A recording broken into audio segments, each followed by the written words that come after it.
Hi, guys. So today is the first chapter of our Book Bites book club, and we are reading Chomp by Hiaasen. I think it's going to be pretty good. So I want to read you a little bit about the author. I don't know if you can see his picture there. About the author. Hiaasen has been writing about Florida since his father gave him a typewriter at age 6.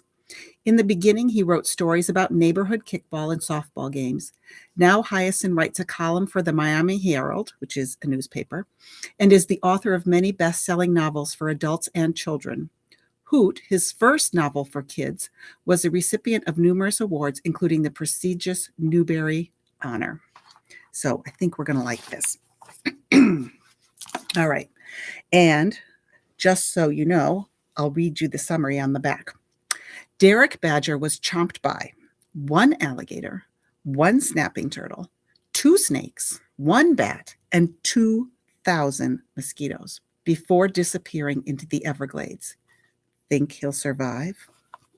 We'll have to see. Are you ready? Mickey Cray had been out of work ever since a dead iguana fell from a palm tree and hit him on the head. The iguana, which had died during a hard freeze, was stiff as a board and weighed 7.5 pounds. Mickey's son had measured the lifeless lizard on a fishing scale, then packed it on ice with the turtle veggies in the cooler behind the garage. This was after the ambulance had hauled Mickey off to the hospital, where the doctor said he had a serious concussion and ordered him to take it easy. And to everybody's surprise, Mickey did take it easy. That's because the injury left him with double vision and terrible headaches. He lost his appetite and dropped 19 pounds and lay around on the couch all day watching nature programs on television. "I'll never be the same," he told his son. "Knock it off, Pop," said Wahoo, Mickey's boy. Mickey had named him after Wahoo McDaniel, a professional wrestler who had once played linebacker for the Dolphins. Mickey's son often wished he'd been called Mickey Jr., or Joe, or even Rupert, anything but Wahoo, which was also a species of saltwater fish.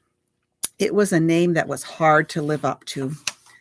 People naturally expected that somebody called Wahoo to act loud and crazy, but that wasn't Wahoo's style.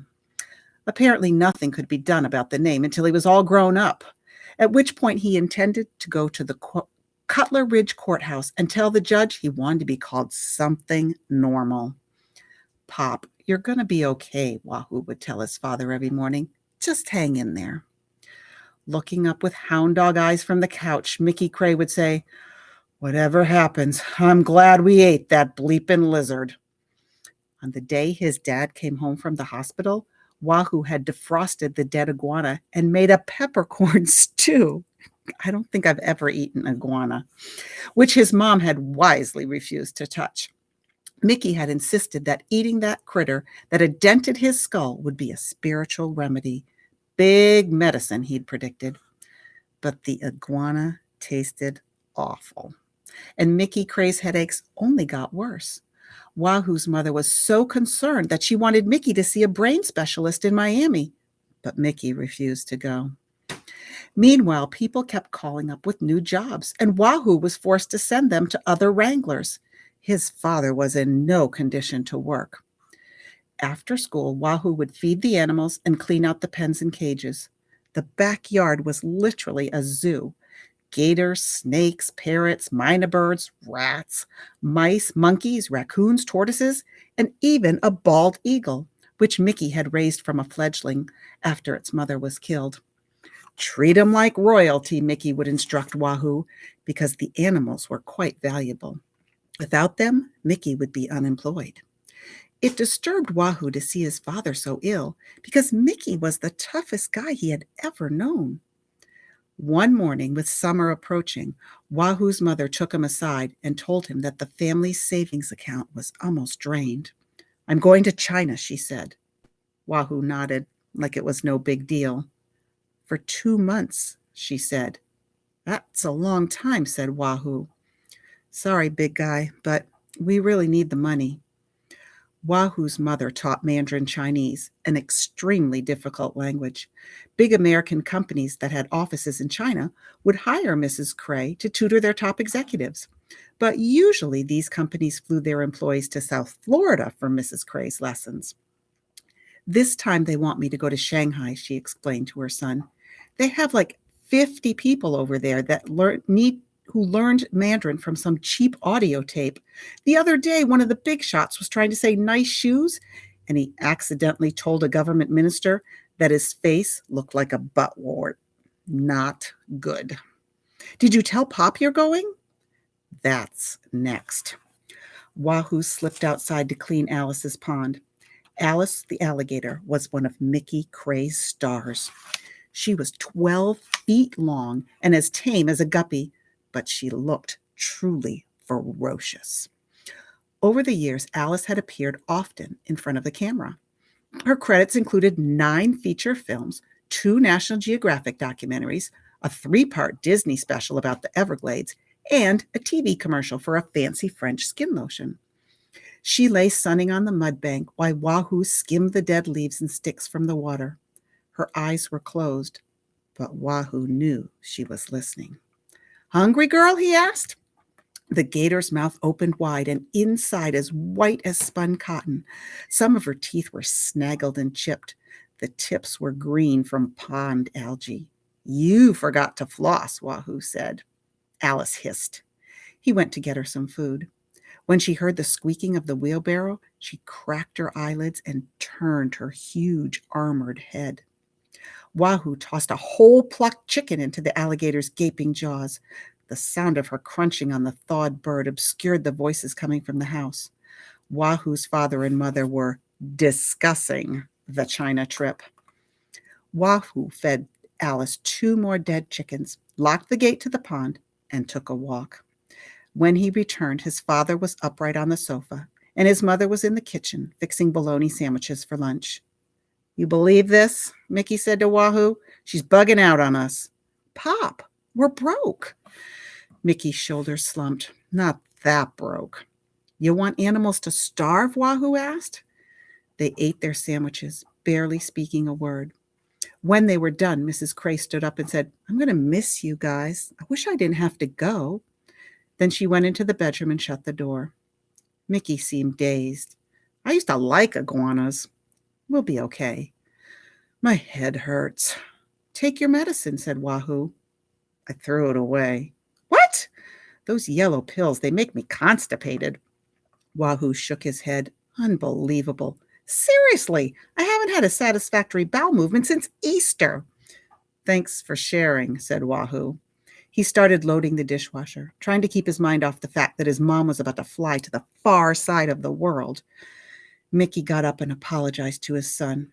I'm just being selfish. I don't want her to go. Me neither. The following Sunday, they all rose before dawn. Wahoo lugged his mother's suitcases to the waiting taxi. She had tears in her eyes when she kissed him goodbye. Take care of your dad, she whispered. Then to Mickey, she said, I want you to get better. That's an order, mister. Watching the cab speed off, Wahoo's father looked forlorn. It's like she's leaving us twice, he remarked. What are you talking about, Pop? I'm seeing double, remember? There she goes, and there she goes again. Wahoo was in no mood for that. You want eggs for breakfast? Afterwards, he went out in the backyard to deal with a troublesome howler monkey named Jocko, who'd picked the lock on his cage and was now leaping around and pestering the parrots and macaws. Wahoo had to be careful because Jocko was mean. He used a tangerine to lure the surly primate back to his cage, but Jocko still managed to sink a dirty fang into one of Wahoo's hands. I told you to wear canvas gloves, scolded Mickey, when Wahoo was standing at the sink cleaning the wound. You don't wear gloves, Wahoo pointed out.